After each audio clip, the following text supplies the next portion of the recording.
हमें इस जन्म में जो आध्यात्मिक गुरु मिलते हैं, क्या वे हमारे पिछले जन्म की पात्रता के अनुसार मिलते हैं? आध्यात्मिकता जीवन में आती ही पूर्व जन्मों के कर्मों से है।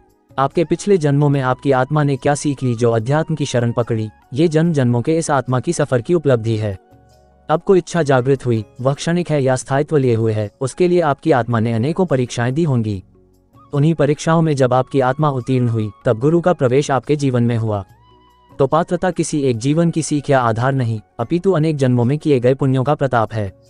इसलिए कहते हैं, अध्यात्म में एक गलत कदम, गलत गुरु आपको कई जीवन पीछे धकेल देता है। आप फिर से उलझ जाते हैं मार्ग के मोह में। हमारे पूर्व कर्म और संस्कार ही हमें प्रेरित करते हैं इस जन्म में वैसे ही कर्म करने के लिए।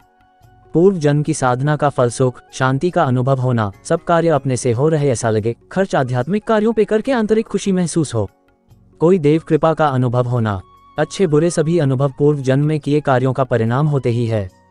तभी तो कोई दुखी और कोई सुखी नजर आता है। अभी गलत काम करने वाले मौज करते नजर आते हैं और सदाचार से रहने वाले दुखी नजर आते हैं। ये सब पिछले जन्म में किए कामों का परिणाम है।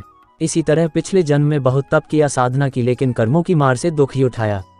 पिछले जन्म में खूब शास्त्र पढ़े पर उनका अर्थ समझ नहीं आया, लेकिन वे सब तप इस जन्म में अपना असर लेकर साथ आते हैं और शास्त्रों की सूक्ष्म बातें पिछले जन्म में समझ नहीं आई, वे अब अनायास ही समझ में आ जाती है।